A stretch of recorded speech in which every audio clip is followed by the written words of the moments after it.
Anthropology and anthropomorphic or anthropomorphism. Morpheus, the Matrix, Neo. He was a martial artist who woke up, and it was a black guy who woke him up. Of course, we live in a culture of white supremacy, so he was white. I'm not racist, and I'd like to apologize to every race and any individual who feels offended by my perspective. I'm going to say things that are going to even make me feel bad, but they need to be said. Anthropology teaches us what the Greeks and the Romans and a lot of cultures with gender-neutral societies who focused on the traits and the proportions and the measurements of people. You can imagine gay guys sizing black men up and fixating on their proportions, would notice. Okay? So anthropology, the study of human beings and history and archaeology and where they overlap. Okay? Anthropology is the science of human beings, the study of human beings in relation to distribution, origin, classification, and relationships of races, physical character, environmental and social relations, and culture. So anthropologists are taught, in Ivy League schools especially, that you cannot support a theory of African martial artists being responsible for religion and the migrations of people and the resulting systems. You need to say things like people left looking for resources. You need to say things like religions have commonalities, but this is just naturally what happens in nature, and they don't have a common source.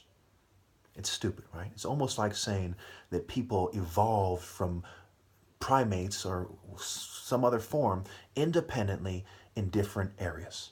It's almost as stupid as that. Obviously, what happened is the most gifted physically, the people who are most physically gifted, spiritually gifted people in terms of warfare and leadership, naturally expelled the others. I'm half white. It is a hard pill to swallow if you're not black, and especially if you're racist. The main people who are covering this up are gender neutral people, white supremacists, and Jewish elitists and some Asians. Because typically, women are shorter than men, and they're not as coordinated as men. Have you ever heard you hit like a girl or you throw like a girl? Well, some women are tomboys, and they try to make their bodies have certain proportions that are the same as men. Their tits become flat as they work out. They take certain hormones and different chemicals, just like men and chemists, steroids and so on, to make it so they operate a certain way. So the same difference you see between the white man and the black man, when in his martial art form, generally speaking, and at the highest level, you see with the white woman and the white man, generally speaking, at the highest level. Women can get big and strong, but they don't have that coordination. Just like a child growing up, getting tall and thin, he doesn't have that coordination, right? He gets tall too quickly, he doesn't have that coordination. So when you come from a long line of warriors in a warrior culture that are focused on mind, body, soul specifically, naturally the greatest in your culture become tall, coordinated people for the most part, okay? And they have this mind, body, soul coordination, and they think fast. It's the difference between adaptation and routine. Being on a swing, for example, you're going back and forth, right? Say you never swang on the swing set. You're a little kid. Oh my gosh, they're swinging. You can do it too, son. Don't worry. I'm scared, mommy. Why? Because you don't realize it's a matter of routine. The same as a bike and training wheels. You say, how do they ride that bike? And when I get on it, I fall down. It's not a matter of being a superior mind. It's a matter of mental conditioning and training. There's the difference between natural ability and mental conditioning. And this also relates to the fact, the irrefutable fact, that martial arts, rather spirit warrior activities, gave us religion. Everyone else was a speculative scientist. Everyone else was a speculative scientist, and there were people, whether they're crazy or not, who believed they had epiphanies and revelations. You see how that works? Now, why should I believe you and not him? Well, that's where empires and cultures come. When you have commonalities, when you have vested interest in usurping the black martial arts pharaoh, for example, You come together in the trade routes. You leverage money and chemicals and science and the Iron Age, which led to the Assyrians, the Persians, and the Babylonians invading Egypt. You leverage technology, drugs, trickery, and jealousy against the people who have no reason to lie. This is how it goes.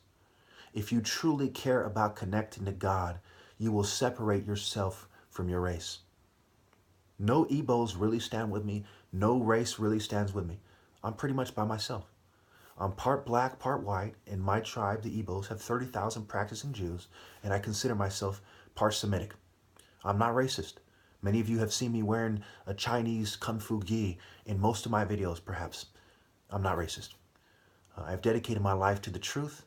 I apologize for the mistakes, but that's partially due for a lack of infrastructure, but I still apologize. I don't want to offend anyone at this point. Sometimes I get mad and I get carried away. I've been drugged, okay? If you don't realize that they drug the food and the water to a certain degree with preservatives, fillers, and so on. The reason why we have tamper-proof products and who can drug it before it gets put in the can and who can replace the can at the bottling and distribution companies and so on, you don't really understand how things work. If you don't understand that there's a long history in this nation of covertly drugging people, you don't really understand how things work.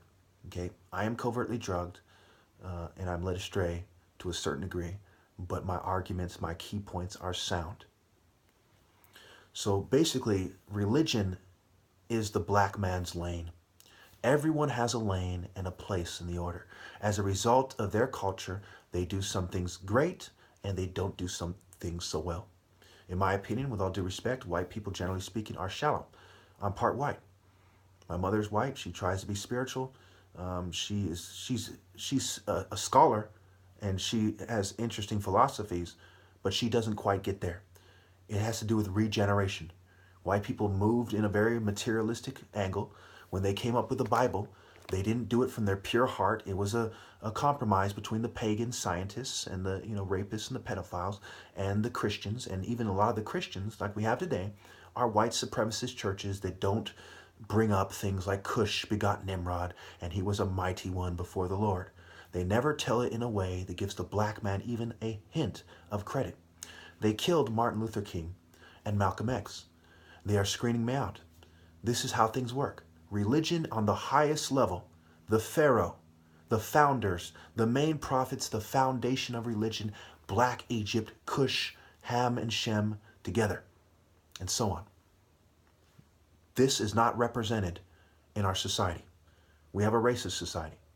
As you see religion being screened out, we see black people being screened out. We see gangs infiltrated with homosexual groups. How do they do that? You think you can tell a bunch of hyper-masculine black gang members to hang out with a bunch of pocketbook-carrying, lipstick-having, mascara, tight jean weirdos? How does that happen? Of course, they leverage their massive network to do it. And they use Babylon's system to incarcerate the more aggressive gang members and put them in the shoe and get them stabbed and get them raped and turn them into homosexuals. This is what's going on. So help me God, this is what's going on. I'm telling the truth. White people have an uncanny ability to leverage their materialistic nature to get themselves a decent position in life, and typically, besides the spiritual order, to be on the higher levels, if not the top of the social order. So it is very greedy. It is very dishonorable. I'm ashamed to be part white as a result of cheating the black man out of his rightful place, screening him out, making the most opposed people who are the most opposed to homosexuality. You're making them disproportionately gay in America.